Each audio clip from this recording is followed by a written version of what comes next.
All right, y'all ready to do this? All right, we're about 5 minutes late, which is fine. We're gonna jump in here. This is part 2 of the Christ in Culture series, and this is the last part of this series. We've got a new series starting next week, which I will announce in church, but it's basically what is the gospel? And the reason that we're doing that is because I've wanted to do this for years. Whenever clergy or anybody says, the gospel of Jesus Christ, what are we talking about? Well, what does that mean? And so I shared with the right one that at one point I had preached on, staying true to the gospel, the one gospel of Jesus Christ. And then I had some lady who left, who was leaving the church. She shook my hand and she said, "I just want you to know that there are 4 gospels, Matthew, Mark, Luke, and John." And she ain't wrong. But we're talking about the one gospel that's contained in those 4 different gospel stories. So that's what we'll be looking at next week and for the next, 3 weeks. So it should be fun. I'm looking forward to it. But this is where we are today. I'm going to jump in prayer. Then we're going to look at some of the things that you can see as a result of COVID just in the year and a half that you can say that we've been kind of back to normal in a sense. And then we're going to jump into some of the positives and some of the things that are exciting to look at. So that's what we're going to do. I think it's a fun day. So let's pray. Lord, we come before you. We give you this time. We ask that you would consecrate it as sacred and set apart for you. Lord, we ask that our conversations and questions would be fruitful in helping us understand what is taking place in the church and what to expect down the line. Lord, we give you this time in your name. Amen. All right, so I went through last week. I gave you all the doom and gloom stuff. And a lot of it just has to do with the church ignoring 3 generations and the effects of that. And so now we're starting to see the effects of that. The baby boomers are a very large generation. So the effects didn't kick in immediately. Whenever we said, hey, you really need to find a place for Gen X and millennials and the generations after them, the church said, we're fine, we got baby boomers. Well, as the baby boomers age, and as some of them die, and some of them get too old to be attending regularly, and some of them move to be closer to their family, as that happens, the church is like, well, where are you going? We've relied on you for so long, and there's nobody behind you, because we said no to them. And so it creates kind of where we're at right now, which is very problematic. So because we're there, and then you had COVID happen, so what is COVID doing, or what has COVID done to make matters worse? So I don't want to spend a lot of time in this, because I just want you to see that we are able to see the effects of COVID on the church in just this short time. So if you're looking at average Sunday attendance, that has been declining for several decades. So it's not like anybody's like, oh my gosh, attendance in church is declining. It has been declining pretty significantly for several decades.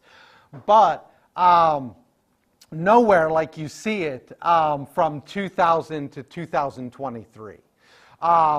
Worship attendance went from 65 average Sunday attendance for a church. That's the average of churches, to 55. That's a loss of 10. Now, normally you would see a drop of 10. You would see that over a range of 10 to 15 years. But now you're seeing it in 3 years. In just 3 years, churches that were at 65 average Sunday attendance are now at 55. And that's across the board. You take 10 off the average Sunday attendance. Now, you do have some churches that are growing, so that gets factored in. You have some churches that lost more than that. That gets factored in. So the average is basically 10 loss in 3 years. So moving on from there, you get to the occupancy rate, which is really bad. And people don't put much stock in the occupancy rate, and they should, because let me just throw out this scenario to you, and I want you to place yourself in this scenario. You are looking for a new church, and this is the church that you come to. What are your immediate thoughts when you walk in? Something's wrong. Something's wrong. Get me out of here. This was not the church for us. Because what you can see in there, there's not a lot of other people were there. And generally, if you go to something and there's not a lot of other people there, that tells you immediately, I should not be here. Or I do not want to be here. Because this is probably not going to be good. Now, on occasion, you might be surprised. So I did not live stream the services when I was on sabbatical. But I do frequently look at the live streams from Holy Apostles. And I can tell you that it doesn't look a whole lot better than that. When you look at it on camera, there are some Sundays it looks, it looks pretty good. But there are a lot of Sundays that it just kind of looks like that. And occupancy rate really, really does matter. Worship centers were at 33% before the quarantine. Is that good? That's pretty bad. That's pretty bad. You do not want to be at 33% of your occupancy rate. That is not good. But we are now at 28% of our occupancy rate. And these numbers are across the board. This is not just Episcopal. This is not just Holy Apostles. This is across the board. Across the board, churches look a lot kind of like that. The median size of worship for a worship center is about 200. Ours is less than that. Ours is 125. But you are not getting 125 21st century Americans in there, I promise you. We tried. During different funerals and at different times at Holy Apostles, it's just not happening. So we're under that 200, but that's kind of the average. Is an average church seats about 200. But this is not factoring in multiple services. So you need to factor that in. And then the number, the 28%, is going to get a lot worse. You're not even touching it. But if they were all in one service. If they were all in one service, yeah, then it would go up. But when you're running two services, so I took a job. My first job in the church in Pittsburgh was basically long-term supply. And the bishop put me there and basically said he can't mess this up too bad. Because there were 4 people there. And they ran 2 services. I kid you not. Yeah. One family at one service, the other family at another service. Every once in a while, you'd get, a couple people that would straggle in. But for the most part, the regulars was 4 people. And there were a lot of Sundays that it was just 4 people. The first thing that we did at that church was we made it one service. Well, after a year when I left, it was up to about 33 on a Sunday, which was like amazing. In fact, the bishop was going to pay my salary to stay there. And all the church had to do was pay insurance. But when your occupancy rate is low, it's really, really hard to grow a church because immediately you are fighting against a negative impression that people have in their mind the moment they walk in. I've got to find a way to get out of here.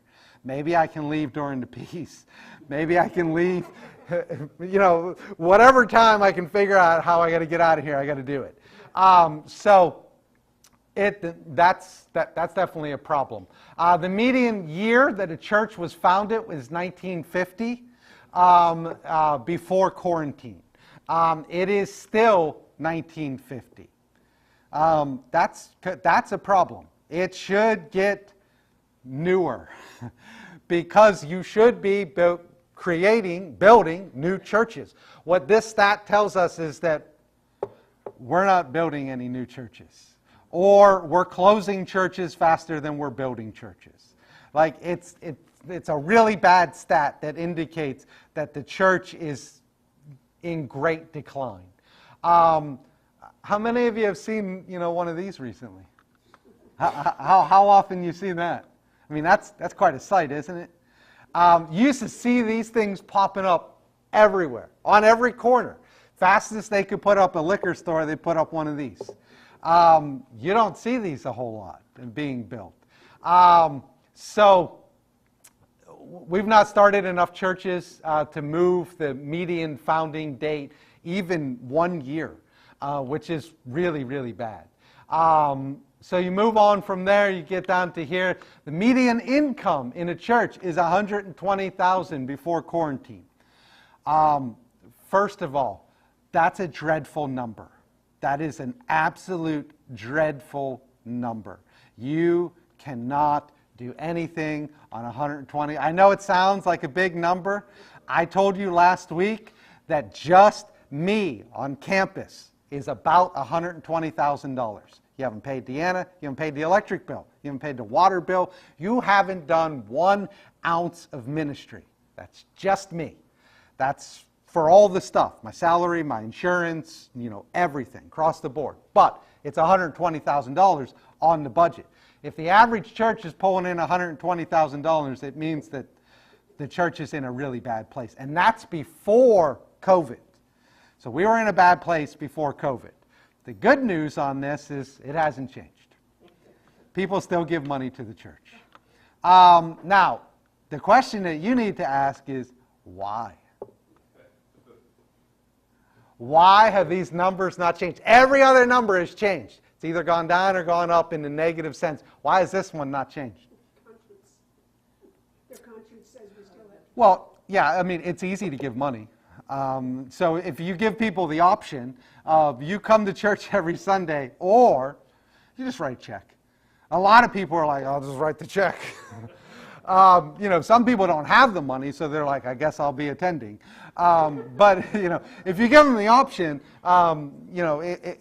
it is fairly easy to write a check for a large number of people. But there's a bigger reason why this hasn't changed.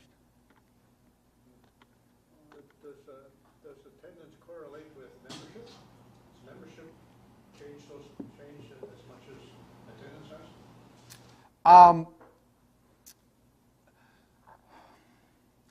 Nobody cares about membership.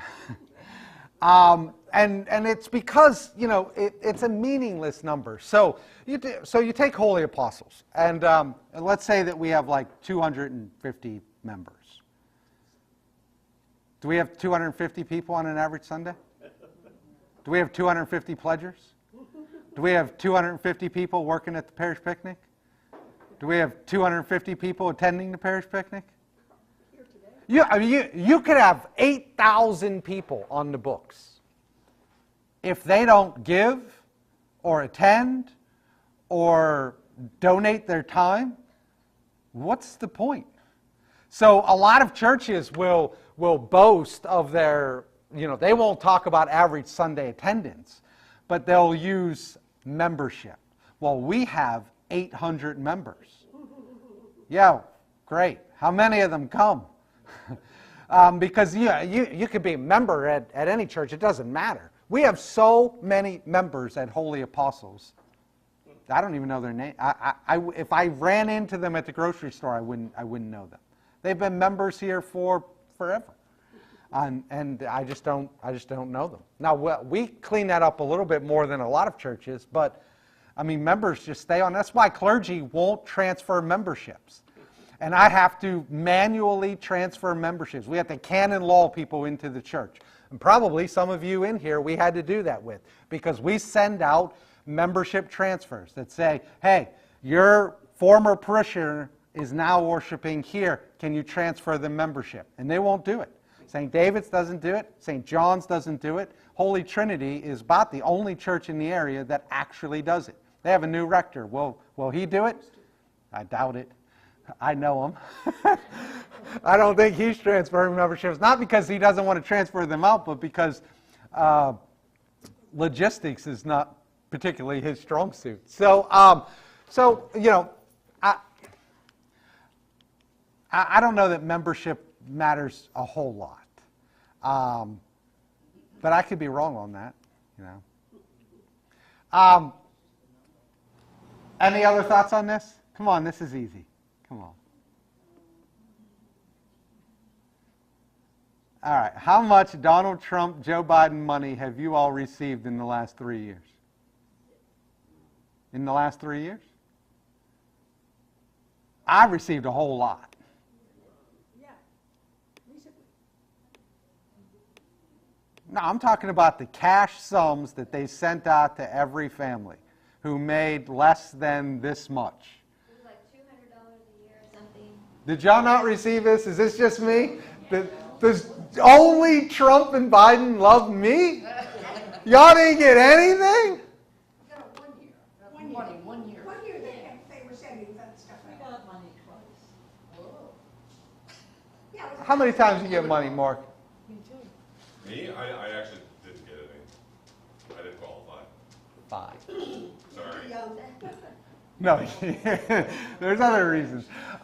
So, all right, what we know is that the government has poured a lot of money in, or has put a lot of money into the hands of people, particularly during COVID. That has come back to the church. So people got their money. We had people that said, I got $3,000 from the government for this, and I don't need it. So I'm giving it to you. And so church budgets were balanced because people had a lot of... Y'all have to remember this, right? Todd, does that include the loans too? We got a Yeah. chunk of loans. So in the first year, the churches all applied for a loan that was going to be forgiven. We all got it. It was forgiven. What that did was it basically balanced our budget that year. The next year, we stayed afloat because people got money from the government and they couldn't use it. And they said, well, they could use it, but out of the generosity of their heart, they said, here you go. And they gave it to the church.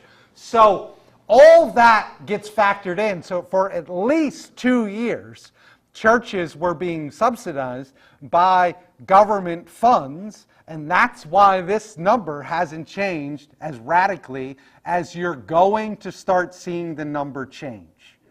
This will change a lot. The finances will follow the membership and the attendance. It will. So most of the reports we received are basically the same. We're going to move past all that. All right. So the percentage of churches with attendance of under 100 before the quarantine was 65. Today it is 75. It's moved 10%. Holy Apostles is in that.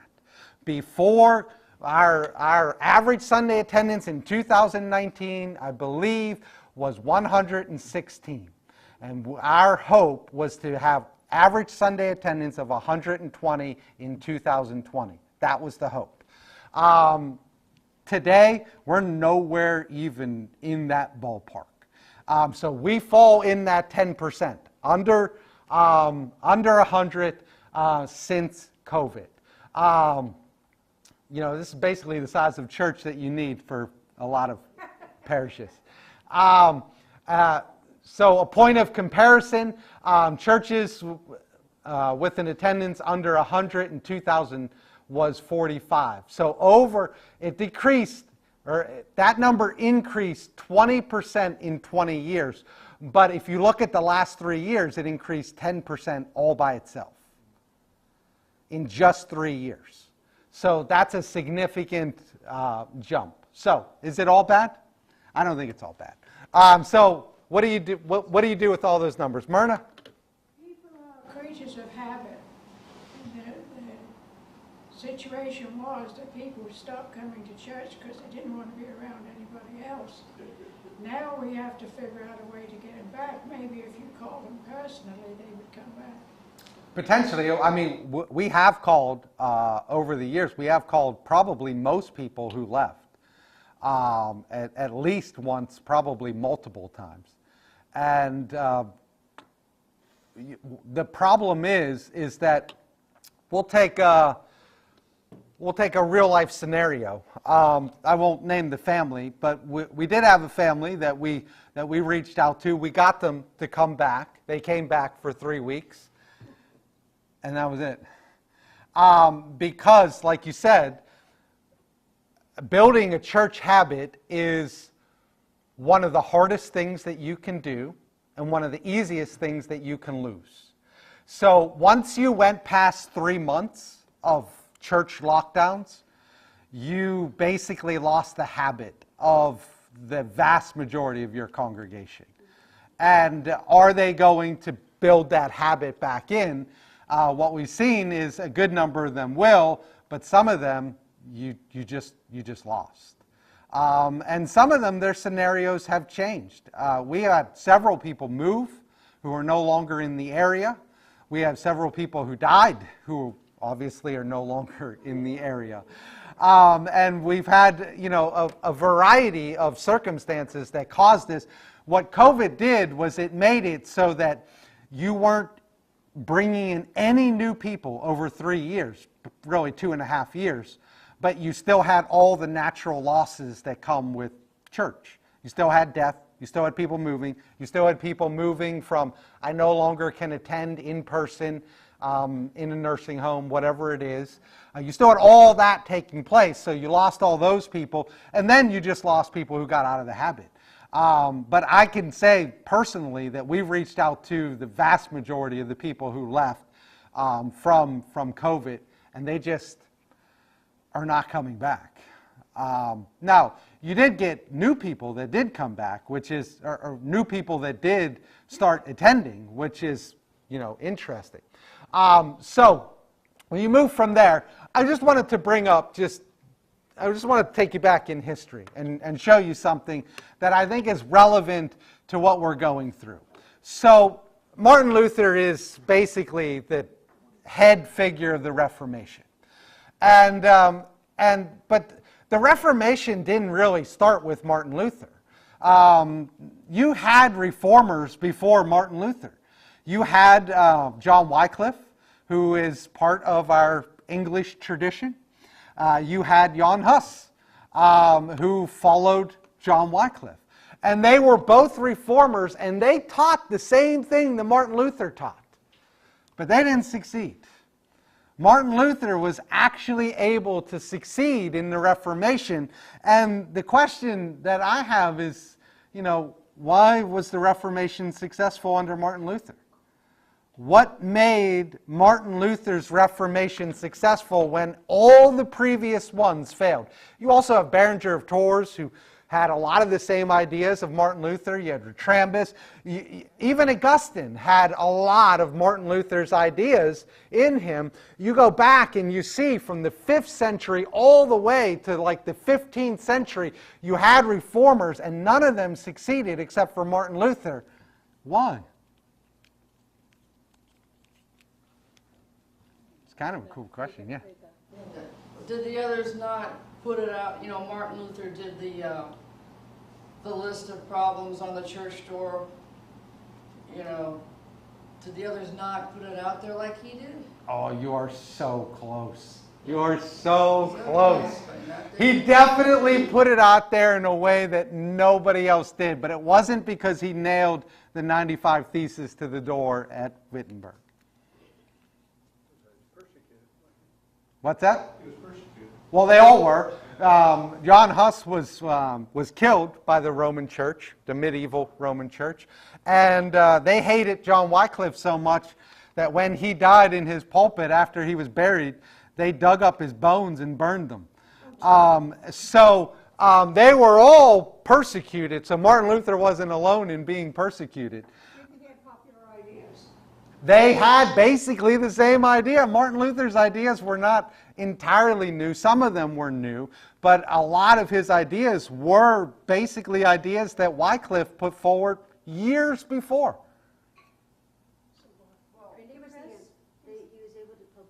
There you go. Martin Luther was able to put forward his ideas on the printing press. And because of it, he had mass distribution.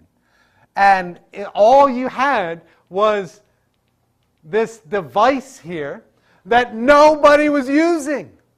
The Roman Church wasn't using it. Nobody was using this thing. Why wasn't the Roman Church using it? They didn't want to disseminate information because where did you get information? From the priest. And how did you get it from the priest? Go to church. If they gave it to you outside of church, then you didn't have to go to church anymore. So they were protecting church. We got to get the people into the church. Martin Luther started using the printing press, and he started mass producing his ideas and getting them out to the people, and the people are reading them, and they're like, you know what, this guy's on to something.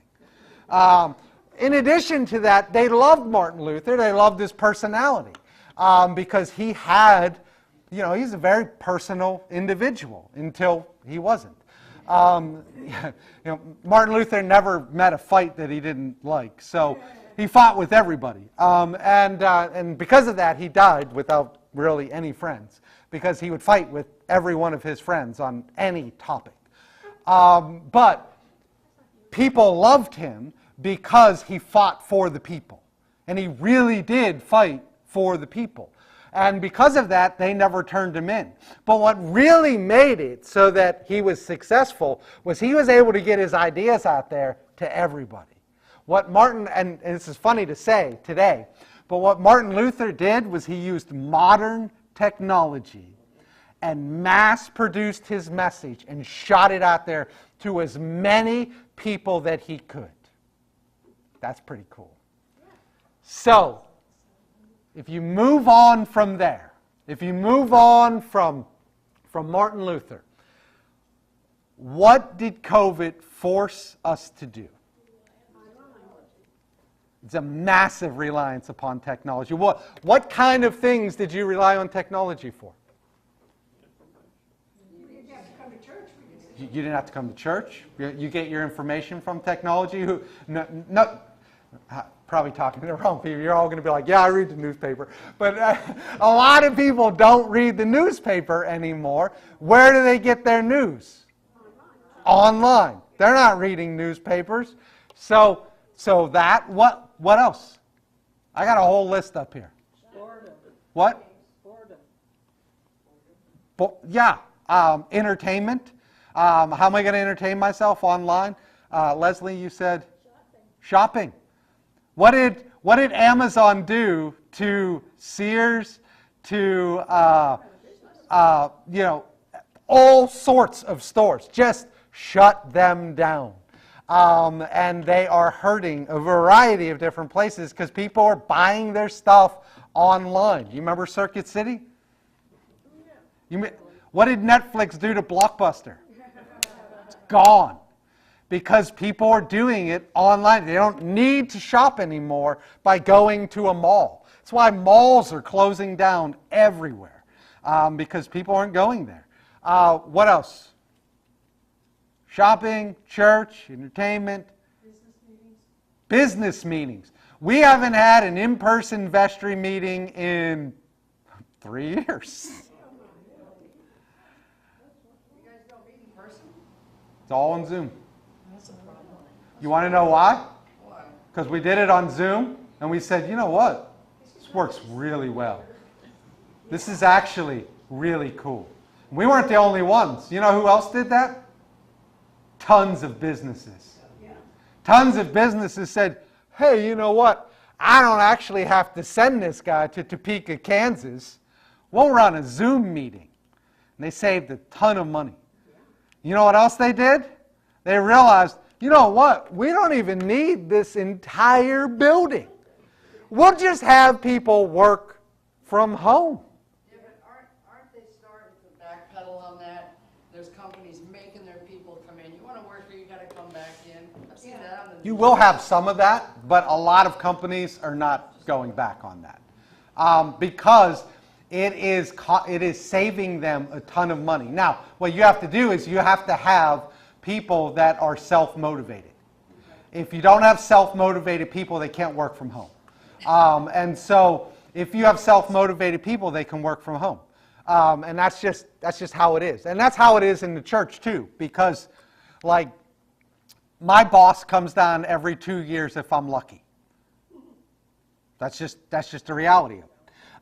Now, clergy have to be self-motivated people. That's why you find so many lazy clergy in the church, because it's very easy to not be motivated and get things done, and then you just fall into we're not doing stuff. We're not doing what we're supposed to be doing, because you have to have self-motivated people. That's why when you hire clergy, you have to make sure, more so than most jobs, that that's a self-motivated person. Because there's no boss sitting over their shoulders saying, if you don't do this, you're done. Congregations help motivate priests?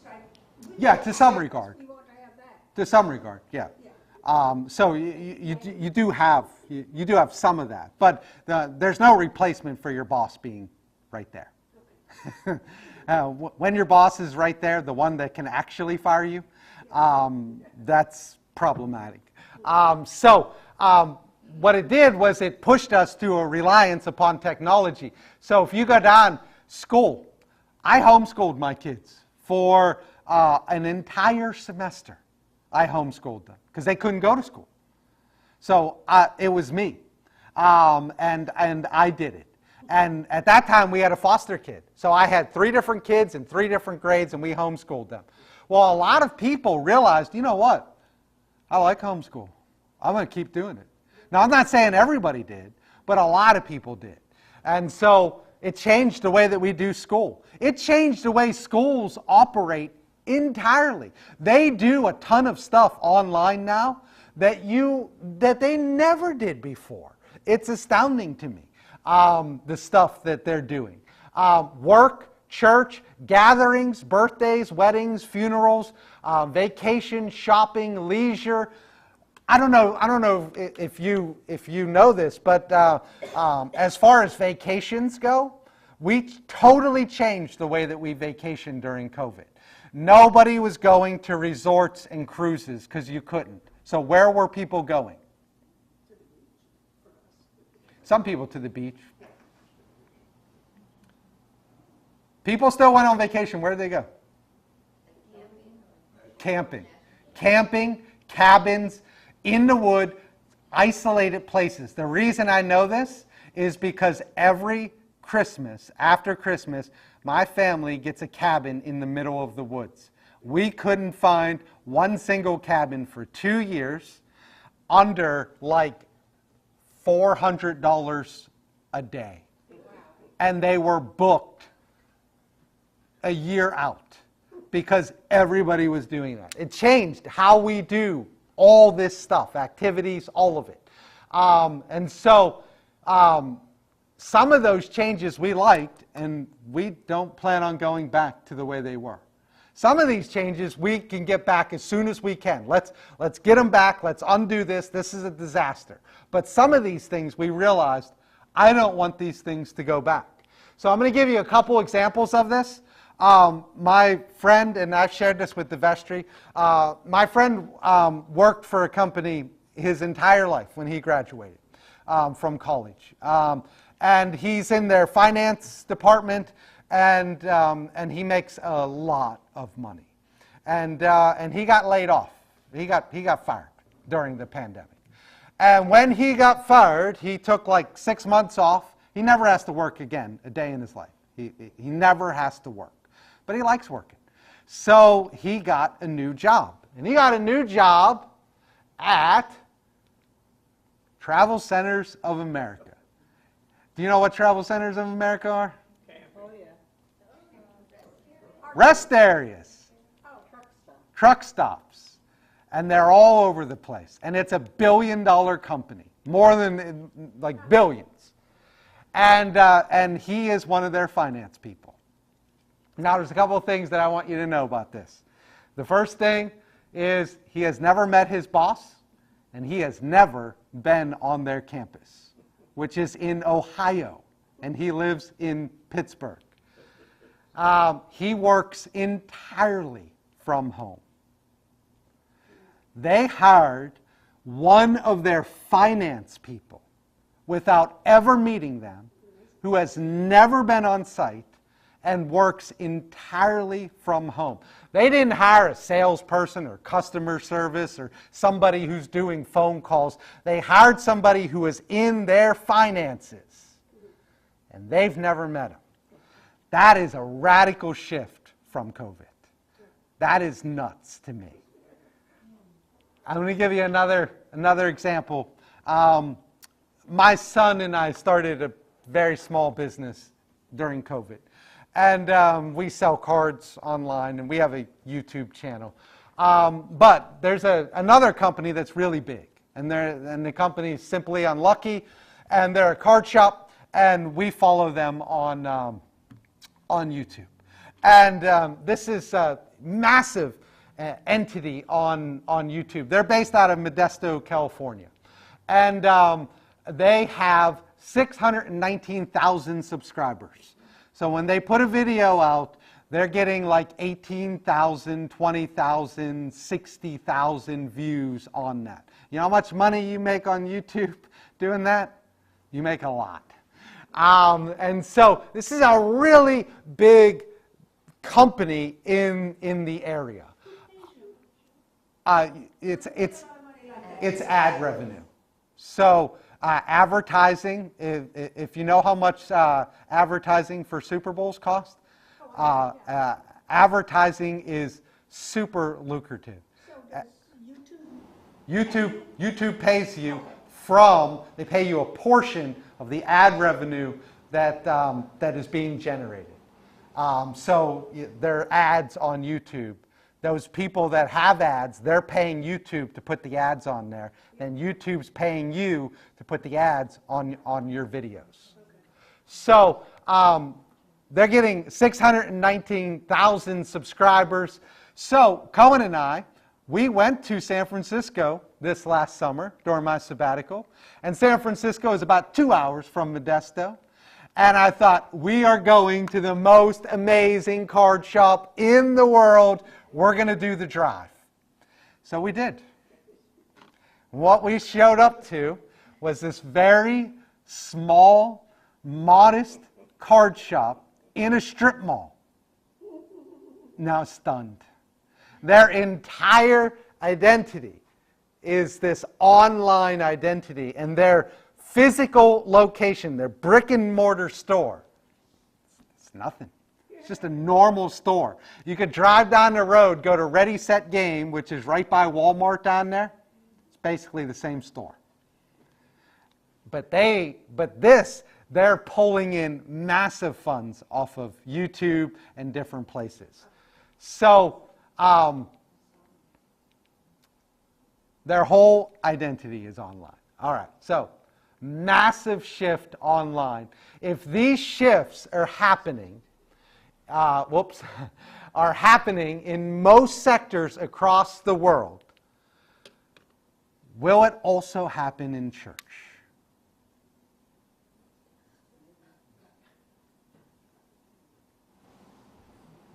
church has a different reason for being. It seems like it wouldn't, but it's obviously it is in some respects. But we need community. And you don't get community online. Could you? Well, you do a little bit. We've got wonderful friends here that only do online. It's entirely possible to build great Christian unity and community online. You just have to be intentional about it. It is entirely possible. And people and churches are doing it all the time. So, if this shift is happening in most sectors of the world that you and I are a part of, what prevents it from happening at church? And I'm going to push it even further and say, would the church be irresponsible to not do it? If you have, so what Martin Luther did was this is why John Wycliffe failed. He failed because he could write stuff, he could have other people write, I could give what I wrote to this table and say, you make copy, you make copy, you make copy, you make copy, everybody make copy in here, and then we're going to send it out to the community. But what Martin Luther did was he took everything that he could print, and he just mass distributed to every single person, and then give them multiple copies. Here, you take these. You're going to Ethiopia? Here you go. You take these. You're going over here? You take these. And it started moving throughout the entire world. It didn't just stay in one place. It didn't just stay in Wittenberg. It went all over the place because they had mass pamphlets to hand out to people. So when they're doing this, so that's how the Reformation spread and grew. Now, if the church has the same opportunity, because what you have now is an entire world right at your front door. Like the Great Commission has just been made infinitely easier. You want to reach out to people somewhere else? You don't have to go there. You don't have to go to Honduras. You don't have to go to Mexico. You don't have to go to, England. You have access to these people. I'm going to share one last story with you, and then we're going to go back to that previous slide. When we started our YouTube channel, Cohen and I, we started doing giveaways, and we give away cards, and we had the first person that won. First person won our giveaway. And I said, great, I'm going to send you my email address. You send me your address, and I'll mail this out to you.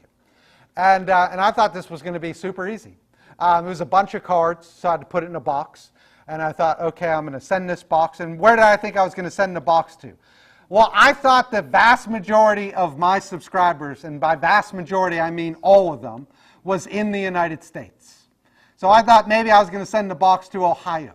And how much is it going to cost me to send this box from Florida to Ohio? Well, it's probably going to cost me about $4, maybe $5. Not a big deal.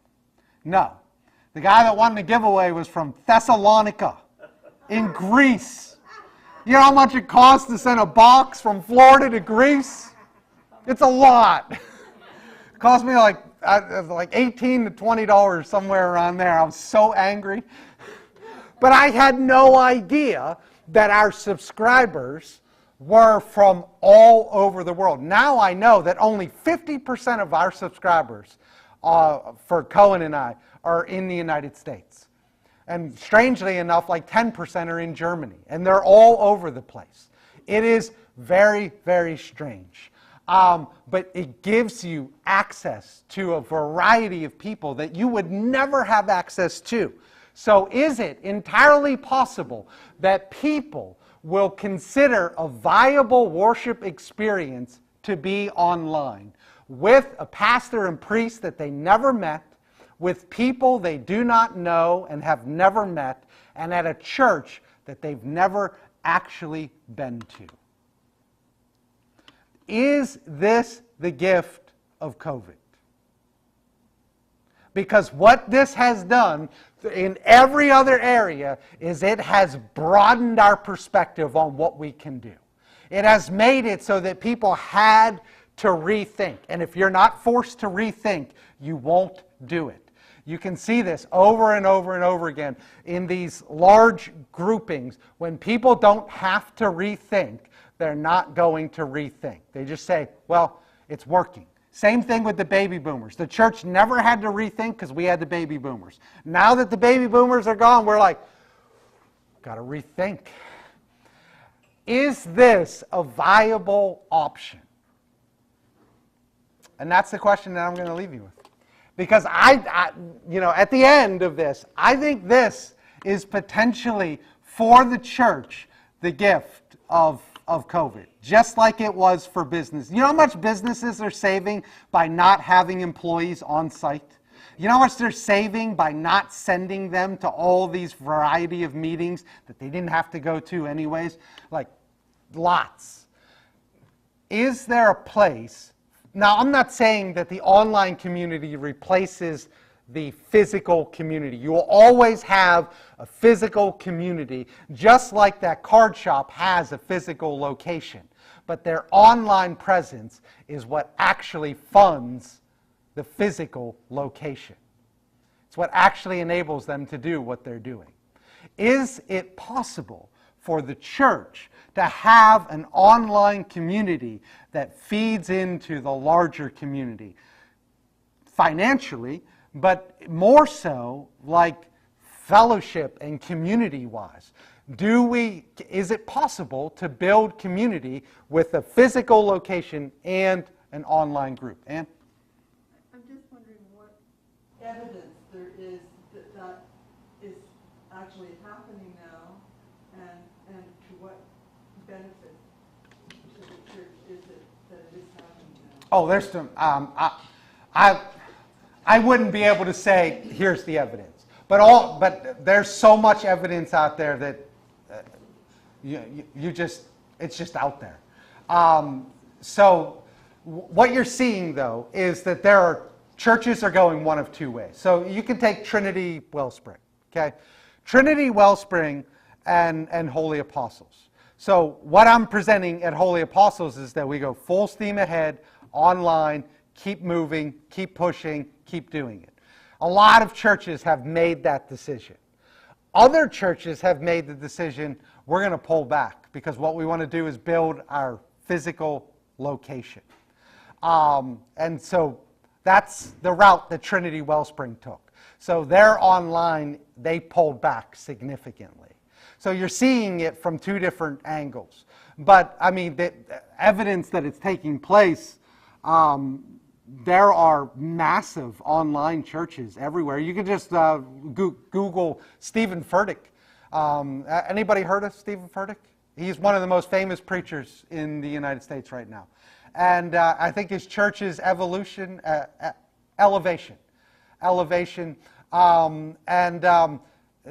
He has one church, and then he has branches. And he is not at any of those branches, and nobody else is either. He's preaching. Live streamed. He is live streamed. He's piped into those churches. Now, they're still gathering in person, so that's another way that you can do it. But, I mean, I can find evidence for you, but there's so many churches that are doing this and moving forward that it's... We have that here in Melbourne. The Calvary, I guess it is, has different Branches. churches, and they, Yeah, there's the Elam and Yeah, yep. Yeah, and so, I mean, all it is just you're just using technology and building a community. But so let's say we're going to do something at Holy Apostles, and we say, okay, well, we're going to do this event. This is your community, Satellite Beach, and maybe Melbourne, maybe a couple other areas. But what if you were able to expand your pot to Thessalonica? I mean, that's what the internet does. It expands your reach to the entire world. And so now you're reaching out to people that you've never met, that are probably never going to be here. Now you do have to be intentional on building community. Ann? As Kay was saying, and it seems so important that community is a two-way thing, and certainly the worship aspect of it, and the service that one attends is one part of that, but another part has to do with the Christian formation, which is a very interpersonal kind of thing. And how does that work? You have, so you and I are in the same boat. And I know that you think that I'm not in the boat that you're in, but I am. I did not grow up with the internet. I didn't. Well, I didn't have a computer till after I graduated high school. I know what it's like to sit in the library. I know what it's like to only have the information that I can find in books for papers. I did not have the internet. But you have an entire generations who do the vast majority of their life online, including their social interactions. They will interact with each other online while they're sitting next to each other. Yeah. Back me up, Sarah. I promise you they will. And so when you have, the entire world has changed. And if the church still looks at the only way that we can build community is by being person to person, we've got a lot to learn from the younger generation. They're doing it. These things are already taking place. And it's not really going to change. They're going more so into this. So how do we find a way to follow them? I do have to wrap this up, but because I am way over. Yeah, I think the massive churches get money in from those online people, but there needs to be not just a money interchange. I think what you're saying, and I'm thinking, it's a one-way, in our case, it's a one-way street. You can put it out there and put it out there, but those people need to interact on the other side. It's got to be two ways. Do we interact with Ralph and Ann? Well, we are now. No. Have we not interacted with them over the last 3 years? I feel as though... I don't know if they have children. I don't know if they're any of that stuff. But you could have. Online doesn't prevent you. Yeah, if we made a point of getting on 10 minutes before. 10 minutes before. All that I'm saying is I'm not saying that we're doing it right. Yeah. But what I'm saying is there is a path to building community online, and we can easily find ways to do that. And it's just a matter of talking to the numerous churches that are already doing this and saying, how are you doing this? And you know, what can we copy? Another part of that is teaching us oldies how to do it. Yeah, I have to wrap this up. I have to learn along with you, and there's my major source of learning, sitting right back there with headphones on. All right. And out the door walks his major source of learning. All right, I'm out of here.